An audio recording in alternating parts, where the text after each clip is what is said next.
Avanza la mañana de la diaria, estamos entrando en la media hora final. Les recordamos que se pueden comunicar, como se los decimos todos los días, a través del 099-891-888. Han llegado mensajes y también me llegó a través de Twitter un mensaje de Nelis, que está con nosotros, creo que desde el primer programa, que me dice puntualmente qué linda que es Rosita, por Rosalía. Así que lo digo en voz alta para que Rosita, que anda por acá, lo escuche. Volverán un ratito Rosalía para leer mensajes, pero como ese no quedaba bien que lo leyera ella, me lo guardé para mí y lo comparto con ustedes. Mientras se va armando una mesa a 3 sillas, volvemos a abrir el micrófono a la redacción de la diaria para hablar de un tema que está conectado con algo que fue noticia que dio la diaria el viernes pasado, noticia importante, y es que el expresidente Luis Lacalle Pou será citado a declarar en el marco de la investigación sobre la presunta destrucción de documentos públicos realizada, lo hablábamos recién con Natalia Ubal,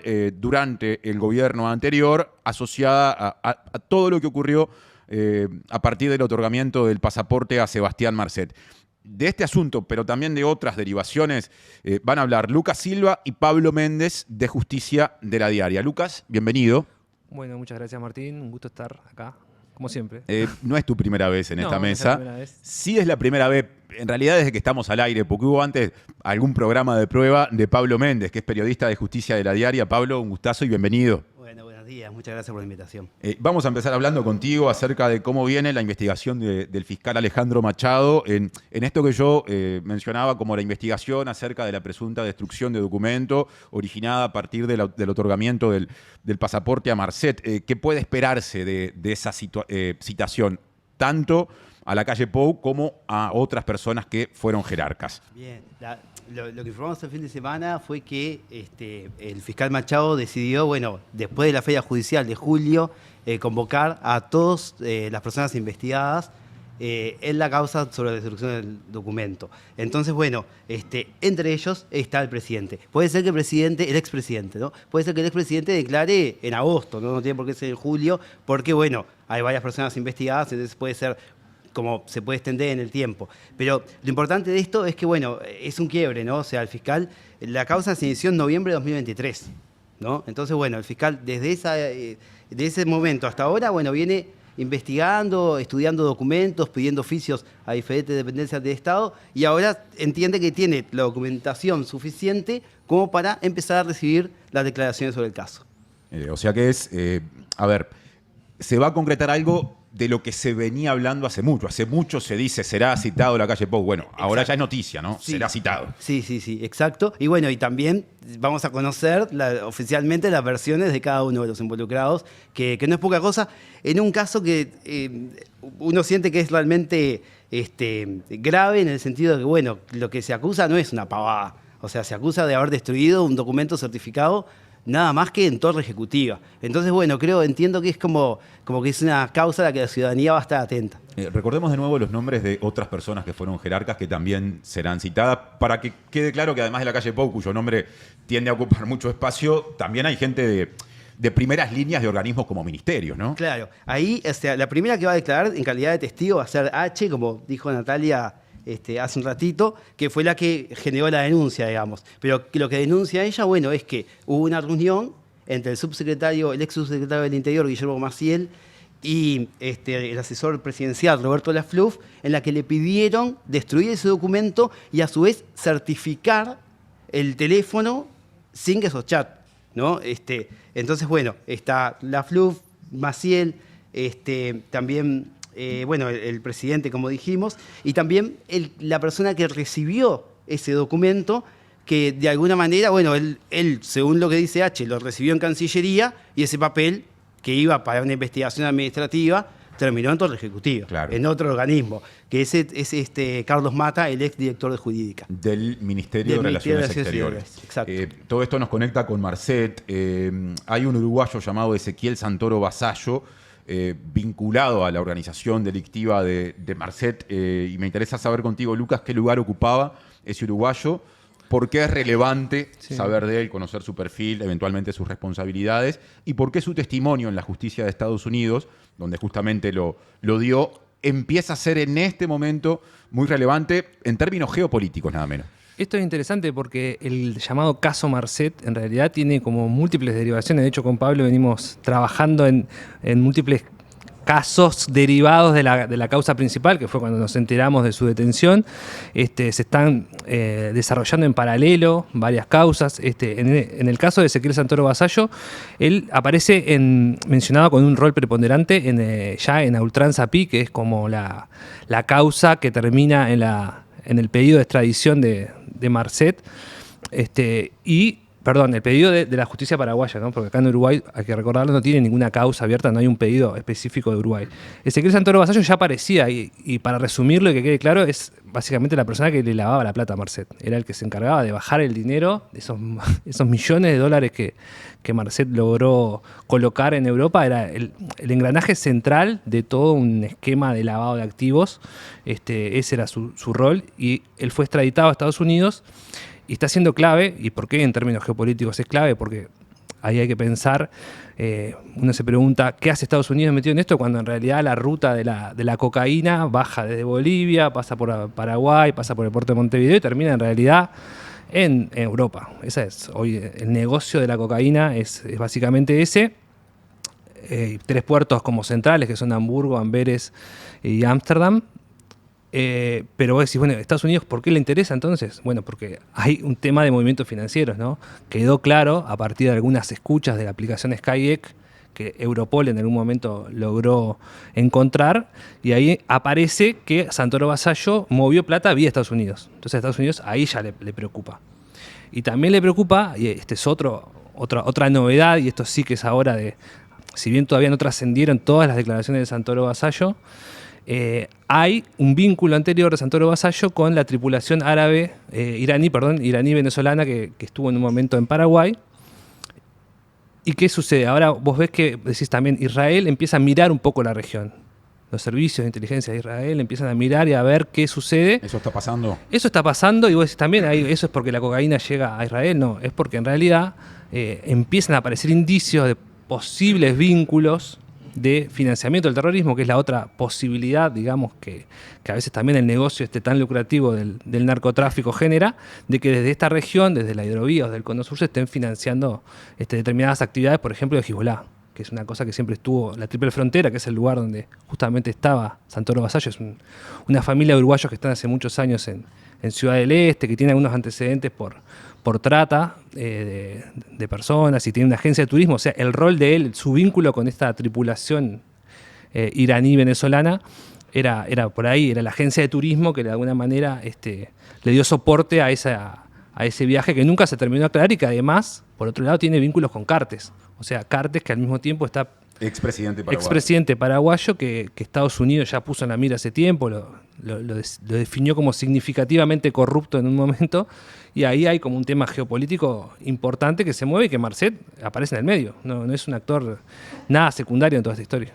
Pablo, vamos ahora a poner el foco en otra de las personas vinculadas a este esquema, nada menos que en la esposa de Marcet, Yanina García Troche, cuya foto la diaria publicó días atrás cuando llegó extraditada a Paraguay, si no me equivoco, proveniente de España, con una camiseta, que era la camiseta de la selección uruguaya, con el número 23 en la espalda y la inscripción Marcet, como si fuera un jugador, ¿no? Eso de que los apellidos de los futbolistas en general se ven arriba del número. Bueno, ella llegó así, de esa forma a Paraguay. ¿Qué rol jugaba García Troche en la organización criminal que fue desbaratada en la operación A Ultranza Pi, PY, que se hizo en Paraguay, considerada la mayor operación contra narcotráfico, crimen organizado, realizada, si no me equivoco, en la historia paraguaya? Bueno, ella está siendo investigada por blanqueo de capitales. Ese es el delito por el que está siendo específicamente investigada. Y el punto es, bueno, si ella participó o no en el mecanismo, en la estructura de lavado que generó la organización de Marcet a través del grupo San Jorge, ¿no? Bueno, sus abogados dicen, no, ella creó una empresa, pero esa empresa nunca tuvo actividad. La fiscalía dice, no, ella participó, fue parte de Total Cars, y a partir de ahí, bueno, se generó todo ese mecanismo para lavar millones y millones de dólares. ¿Fue parte de, dijiste? De Total Cars, que era una automotora que funcionaba en Asunción, que es uno de los centros de lavado de activos en la investigación de Paraguay. O sea que tiene un vínculo con esas actividades en particular. Sí, para la fiscalía es claro el vínculo. Pero bueno, eso es lo que se va a dirimir. Una cosa interesante es que en Paraguay hay imputación en ausencia, ¿no? Entonces ella cuando llegó extraditada a Paraguay, ya llegó imputada. Ya estaba imputada. ¿No? Entonces, bueno, por eso ahora creo que fue ayer que reforzaron las medidas de seguridad en la cárcel de Viñascué, porque bueno, las autoridades paraguayas temen que haya una fuga. Esa es la cárcel en la que está recluida. Exacto, es una cárcel militar y toda la seguridad de ella está en manos de las Fuerzas Armadas de Paraguay. Tenemos entendido que García Troche está recluida en una cárcel aparte que tiene condiciones que son superiores a las de las cárceles paraguayas comunes, donde hay hacinamiento, en fin, todo lo que conocemos del sistema uruguayo, situaciones parecidas. Sí, sin duda, es conocida como una cárcel VIP, con acceso a teléfono, con un montón de recursos que no tiene cualquier preso paraguayo. Sobre el cierre, Lucas, ¿cuál es el nivel de involucramiento de Marcet en la causa que investiga la muerte del fiscal paraguayo Marcelo Pecci, lo que ocurrió en Colombia? Pecci fue asesinado por sicarios. Quizá fue una de las primeras veces en las que empezamos a escuchar referencias a Marcet en un tiempo en el que esto todavía no estaba tan instalado en la agenda como está ahora. Primero el propio Petro fue el que en algún momento... ¿El presidente colombiano? El presidente colombiano en un momento lo vinculó. Seguramente uno presume con información que ya se manejaba en la fiscalía, en la investigación colombiana. Ahí hay otro testigo, Correa, que en un momento aparece un cuaderno que lo nombra al uruguayo Marcet como alguien que estuvo muy activo en la organización de ese asesinato, ese asesinato que conmocionó en su momento, ¿no? a toda la región y también al resto del mundo, porque no es algo muy habitual que se asesine a un fiscal que, dicho sea de paso, tenía la investigación de Marcet, básicamente. O sea, era...